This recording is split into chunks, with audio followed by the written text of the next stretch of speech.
Senior leader Nazir Ahmad ने news 18 से बातचीत के दौरान कहा कि इत्तेहाद का अहम मकसद बीजेपी को हराना है। पीडीपी कांग्रेस और सीपीआईएम इंडिया इत्तेहाद का हिस्सा है। उन्होंने कहा कि एनसी जीती हुई सीट पर चुनाव लड़ेगी। ईडी तनाजुर में रद्द-ए-अमल जाहिर करते हुए ईडी के दबाव में फारूक अब्दुल्ला न कभी झुके हैं और न ही कभी झुकेंगे। एनसी के लीडर नज़ीर अहमद हमारे साथ मौजूद हैं। पीडीपी और एनसी में जो तनाज़ुर चल रहा है, जिस तरीके से बयानबाजी चल रही है, उसको लेकर के क्या एनसी अभी सोच सकती है, उसके बारे में बात करेंगे। नज़ीर अहमद हमारे साथ मौजूद हैं।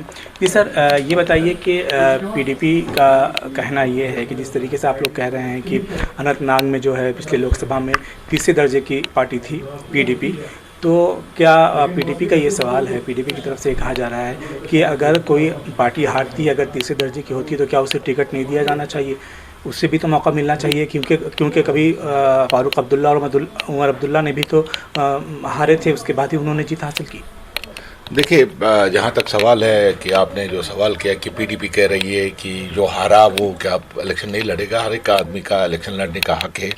लेकिन जहाँ तक कोलिशन का धर्मा है, पूरे मुल्क के अंदर इंडिया अलायंस ने ये फैसला ले लिया कि जिसकी जो सीट पिछले इलेक्शन में थी 2019 में, वो 2024 में उस पर इलेक्शन लड़ेगा और उन सीटों के लिए बातचीत होगी, उन सीटों के लिए जहां पर बीजेपी नहीं जीते। क्योंकि मेन मकसद जो है कोलिशन का, इंडिया कोलिशन का, ये है कि बीजेपी को कैसे हराया जाए। इसलिए नहीं हराया जाए कि उनसे कोई जाती दुश्मनी, उनकी पॉलिसीज़ की वजह से, क्योंकि लोग बहुत तंग आ चुके हैं, गुर्बत और इफलास में हैं लोग, बेरोज़गारी बढ़ गई है। आप देख रहे हैं कमोडिटीज़ का जो है एसेंशियल कमोडिटीज़ की उनके रेट्स कहाँ पहुँच गए, इन्फ्लेशन इतना बढ़ गया है। तो इस सिलसिले में जब इंडिया अलायंस बनाई गई थी, तो इसलिए नहीं बनाई गई थी कि हम सीटों का बंटवारा करें, इसलिए बनाई गई थी कि हम बीजेपी को कैसे 2024 में डिफीट दे देंगे। और उसके लिए ये फैसला लिया गया, इंडिया अलायंस ने ये फैसला ले लिया था कि जहां पर जिस सीट पे पिछले इलेक्शन में जो पार्टी बरसर इक़्तिदार आई थी, उस सीट को जीता था, उस पर उसी को दोबारा उसका कैंडिडेचर होगा। और इस लिहाज से हमने 3 सीटें जो है नेशनल कॉन्फ्रेंस ने यहाँ से जीती थी, अनंतनाग और सेंट्रल कश्मीर और नॉर्थ कश्मीर से। तो ये तीनों सीटों पर हक जो है वो नेशनल कॉन्फ्रेंस का बनता था। और आप अब खुद सोचिए, जिसने पिछला इलेक्शन जीता, अगर हम उसको सीट नहीं दे के जो तीसरे नंबर पे पार्टी आई है उसको सीट देंगे, क्या ये मुमकिन है वो सीट निकाल सकेंगे और बीजेपी को वहाँ से डिफीट कर सकेंगे?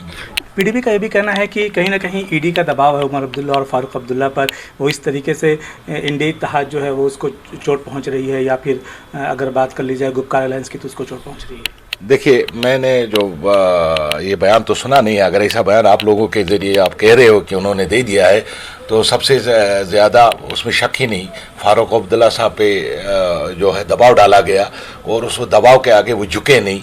उनकी प्रॉपर्टी को जब्त किया गया और खाम के केस में उनको फंसाने की कोशिश की गई। वो तब दबाव में नहीं आए, उन्होंने पगाड़ बनाया तब जब पूरी कौम जो है डर के मारे सहम चुकी थी। उस वक्त उन्होंने इन तमाम पार्टियों को बुलाकर एक कोलिशन खड़ी की ताकि हम उसके लिए, अपनी इज़्ज़त के लिए, अपने नफ्स से इज़्ज़त के लिए लड़ सके। इसके अलावा अगर वो बात है तो वो मुफ्ती जी रोज़ चलाती है कि मुझ पर दबाव डाला जा रहा है, तो उसका मतलब है वो भी इसीलिए बयान देती है कि उन पर दबाव डाला जा रहा है दिल्ली से। फारूक अब्दुल्ला न किसी दबाव में आए हैं न दबाव में आएंगे, क्योंकि उन्होंने इस कौम को हमेशा सरनिगो किया है और इस कौम के लिए लड़े और आइंदा भी लड़ते रहेंगे। एक सवाल और भी है कि पीडीपी की तरफ से ये भी कहा जा रहा है कि कहीं ना कहीं जो अलायंस था उसमें समझदारी से काम लेना चाहिए था, जो कि एनसी की तरफ से जिस तरीके से बयानबाजी हुई उसमें कहीं ना कहीं ऐसा लगता है कि समझदारी से काम नहीं लिया गया, गठबंधन को बचाने की कोशिश नहीं हुई। नहीं, गठबंधन तो क्यों नहीं बचा? गठबंधन अभी है। कौन कह रहा है कि हमने पीडीपी को गठबंधन से बाहर कर रहे हैं? नेशनल कॉन्फ्रेंस कह रहे हैं इसको निकालो तो हम इंडिया अलायंस में हैं। हम कह रहे हैं पीडीपी भी इंडिया अलायंस का हिस्सा है, कांग्रेस भी इंडियन अलायंस, सीपीआई भी इंडिया अलायंस का हिस्सा है। लेकिन जो पीडीपी कह रही कि सारे आम ये बात नहीं करनी चाहिए थी। एक सवाल किया गया मीडिया की तरफ से उमर अब्दुल्ला साहब को कि आप क्या करने जा रहे हैं, आप तीनों सीटों पर लड़ेंगे। आप उन्होंने कहा कि कोलिशन का धर्मा जो है, कोलिशन का जो ये रखा गया है कि जिस सीट पे जिसने इलेक्शन लड़ा है और जीता है उस सीट पे वही उन्हीं का कैंडिडेट होगा। इसके अलावा तो उमर अब्दुल्ला साहब ने कोई बात नहीं कही है ना कि पीडीपी जो है आउट है, पीडीपी के साथ हमारा कोई वास्ता नहीं है। पीडीपी इस वक्त भी इंडिया को अलायंस का एक हिस्सा है और जब तक वो चाहेंगे इसका हिस्सा रह सकते हैं।